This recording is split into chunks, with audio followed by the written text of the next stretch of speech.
বিক্রি হলেই দরজা কেটে বের করতে হবে কালামানিককে। চকরিয়া থেকে হারুনুর রশিদ আল আজাদের পাঠানো তথ্যে বিস্তারিত। চকরিয়া উপজেলার কোনাখালী ইউনিয়নের ৪ নং ওয়ার্ড মৌলভীপাড়া এলাকায় একটি বাড়ির গোয়াল ঘরে পালন করা হচ্ছে বিশাল আকারের একটি গরু।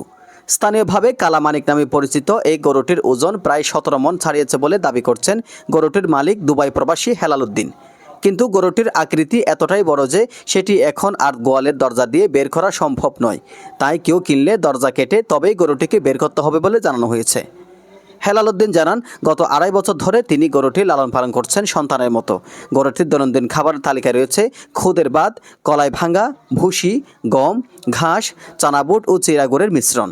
এছাড়া প্রতিদিন ৩ থেকে ৪ কেজি করে ফলমূল খাওয়ানো হয় তাকে। এত যত্নের ফলেই গরুটি এই আকার ধারণ করেছে। তিনি বলেন, প্রথমে ভাবিনি এত বড় হয়ে যাবে। এখন অবস্থা এমন হয়েছে যে গোয়ালের দরজা দিয়েও বের হবে না। কেউ কিনলে দরজার ফ্রেম ভেঙে বের করতে হবে। আমি দরজা কাটার খরচ নিজে বহন করব। গরুটির উচ্চতা ৫ ফুট ৫ ইঞ্চি এবং দৈর্ঘ্য প্রায় ৮ ফুট বলে জানা গেছে। ঈদুল আজহা সামনে রেখে ইতিমধ্যে সামাজিক যোগাযোগ মাধ্যম সহ বিভিন্ন জায়গায় ছড়িয়ে গেছে কালামানিকের ছবি ও ভিডিও।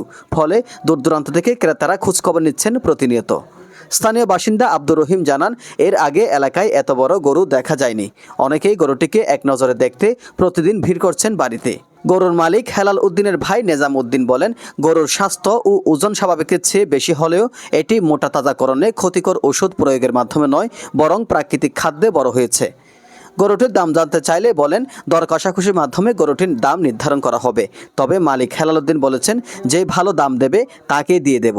কেউ কিনতে চাইলে আমাদের সাথে যোগাযোগ করবেন। এজান নিজামুদ্দিন, ডেস্ক রিপোর্ট।